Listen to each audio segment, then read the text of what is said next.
أعوذ بالله من الشيطان الرجيم بسم الله الرحمن الرحيم وأنفقوا في سبيل الله ولا تلقوا بأيديكم إلى التهلكة وأحسنوا إن الله يحب المحسنين صدق الله العظيم وأنفقوا في سبيل الله ولا تلقوا بأيديكم إلى التهلكة اللہ تعالیٰ کی راہ میں مال خرچ کیا کرو اور اپنے آپ کو اپنے ہاتھوں ہلاکت میں نہ ڈالو وَأَحْسِنُوا اور احسان کیا کرو حسن سلوک کے ساتھ ان اللہ یحب المحسنین بے شک اللہ تعالیٰ احسان کرنے والوں کے ساتھ محبت رکھتا ہے۔ اس آیات مبارکہ کے اندر اللہ تعالیٰ کی راہ میں خرچ کرنے کے بارے میں فضائل ہیں۔ کچھ حضرات جہاد کی طرف بھی گئے ہیں کہ پیچھے جو آیاتیں گزری ہیں وہ جہاد کے بارے میں ہیں۔ یہاں بھی اللہ تعالیٰ نے فرمایا کہ اپنی جان کو اللہ کی راہ میں قربان کر دو مگر اپنے آپ کو ہلاکت میں نہ ڈالو۔ کچھ حضرات اس طرف کے ہیں، لیکن اکثر مفسرین جو بڑے بڑے مفسرین ہیں جیسا کہ حضرت عباس رضی اللہ تعالیٰ عنہ جیسے انہوں نے فرمایا کہ نہیں بلکہ یہ آیات مبارکہ اللہ کی راہ میں خرچ کرنے والوں کے لیے ہے کہ اللہ تعالیٰ نے ان لوگوں کا ذکر فرمایا جو اللہ تعالیٰ کی راہ میں مال خرچ کرتے ہیں۔ ایک حضرت حذیفہ رضی اللہ تعالیٰ عنہ فرماتے ہیں کہ یہ آیات مبارکہ اللہ کی راہ میں خرچ کرنے کے بارے میں ہے، جیسا کہ بخاری شریف کی حدیث مبارکہ میں بھی ہے، اور اس طرح حضرت عباس رضی اللہ تعالیٰ عنہ کے بارے میں حضرت عباس رضی اللہ تعالیٰ عنہ کے پاس ایک ذکر کیا گیا کہ ایک صحابی رضی اللہ تعالیٰ عنہ قسطنطنیہ پر جب حملہ ہو رہا تھا تو وہ صفیں چیرتا پھاڑتا دشمنوں کی صفوں کے اندر گھس گیا۔ تو جب صحابہ کرام کو پتہ چلا حضرت عمر ابن العاص رضی اللہ تعالیٰ عنہ کو، تو انہوں نے کہا کہ تو اپنے آپ کو کیوں ہلاکت میں ڈالتا ہے؟ تو جب یہ حضرت عباس رضی اللہ تعالیٰ عنہ نے سنا تو انہوں نے کہا کہ نہیں بلکہ اپنے آپ کو ہلاکت میں ڈالنا اللہ کی راہ میں یہ اس کا مقصد نہیں ہے، بلکہ اللہ تعالیٰ نے خود فرمایا کہ اپنی دلیری کے ساتھ بہادری کے ساتھ اللہ کی راہ میں لڑو اور شہید ہو جاؤ۔ بلکہ اس آیات کا مطلب یہ نہیں کہ تم جہاد کے اندر اپنے آپ کو ہلاکت کے اندر ڈالو، بلکہ یہ اللہ کی راہ میں خرچ کرنے والوں کے لیے ہے۔ اس کے اندر بہت بڑے فضائل ہیں کہ کیونکہ اس حدیث پاک کے اندر آگے جو سخی ہوتا ہے اللہ تعالیٰ فرماتا ہے کہ وہ میرا دوست ہے، جو اللہ کی راہ میں مال خرچ کرتا ہے اللہ کی رضا کی خاطر، چاہے مدارس کے اندر، مساجد کے اندر، غرباء کے اندر، کوئی مسکین ہے، کوئی غریب ہے، رشتہ دار ہے، ان سب لوگوں کے اندر وہ مال خرچ کرتا ہے تو اللہ فرماتا ہے کہ یہ بندہ سخی ہے اور سخی میرا دوست ہے۔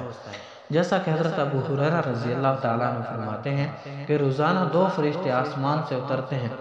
ایک تو سخی کے لیے دعا کرتا ہے، وہ کہتا ہے یا باری تعالیٰ جس نے تیری راہ کے اندر مال خرچ کیا ہے تو اسے دگنا چگنا عطا فرما دے، جائز طریقے کے ساتھ، یعنی جس طرح میں نے ذکر کیا کہ ان لوگوں کے اندر یا ان نیکی کی راہوں کے اندر خرچ کرتا ہے تو وہ فرشتہ اس سخی کے لیے دعا کرتا ہے یا اللہ تو اس کا رزق کے اندر برکت عطا فرما دے اور اسے اجر عظیم عطا فرما دے، دنیا کے اندر بھی اسے بدلہ عطا فرما دے اور آخرت کے اندر بھی۔ دوسرا فرشتہ بخیل کے لیے بد دعا کرتا ہے یا اللہ تو اس کے اندر تلف ڈال دے، یعنی اس کے مال کے اندر نقصان ڈال دے۔ بعض اوقات ایسا دیکھا جاتا ہے، مشاہدہ ہوا ہے کہ کچھ لوگوں کا مال ہوتا ہے لیکن برکت نہیں ہوتی، اس کی وجہ یہی ہوتا ہے کہ اپنا مال جو ہے اس کا حصہ غرباء کا نہیں نکالتے، اللہ کی راہ میں خرچ نہیں کرتے، اس کی وجہ سے ان کے لوگوں کے پر حال سے حال، مصیبت سے مصیبت، پریشانی سے پریشانی، مال ہوتے ہوئے بھی پریشانی ہے، رزق فراوانی ہوتے ہوئے بھی پریشانی ہے، گھر کے اندر مصیبتیں گھیرے ہوئے ہیں۔ اس لیے صدقات کے ذریعے سے، زکوٰۃ کے ذریعے سے اللہ کی راہ میں خرچ کرنے رہے۔ زکوٰۃ تو ویسے فرض ہے لیکن ویسے بھی بندہ صدقے کے طور کے اوپر ویسے کسی کے اوپر احسان کر دیتا ہے، کوئی غریب ہے، کوئی بیچارہ قرض کے اندر پھنسا ہوا ہے، کوئی دیہڑی دار ہے، کوئی ایسا مستحق ہے جس کا آپ کو صحیح معلوم بھی ہو کہ ایسا ہے یہ مستحق ہے، اس کے اوپر خرچ کرنے کے اوپر اللہ تعالیٰ فرماتا ہے یہ سخی میرا دوست ہے۔ کل قیامت کے دن اللہ کے عرش کے سائے کے سوا کوئی عرش کا سایہ نہیں ہوگا، کوئی یعنی کہ سایہ نہیں ملے گا۔ اتنی پریشانی کے عالم کے اندر صرف اللہ کے عرش کا سایہ ملے گا۔ اس وقت ہر کوئی اپنے پسینے کے اندر غرق و غبار ہوگا، ہر کوئی ڈوبا ہوا ہوگا اپنے پسینے کے اندر، پریشان حال ہوگا۔ ان 7 شخصوں میں سے ایک شخص ایسا بھی ہوگا جو اللہ کی راہ میں مال خرچ کرتا ہوگا، اللہ تعالیٰ اس کو عرش کا سایہ نصیب فرمائے گا قیامت کے دن۔ ایسا خرچ کرنے والا جس نے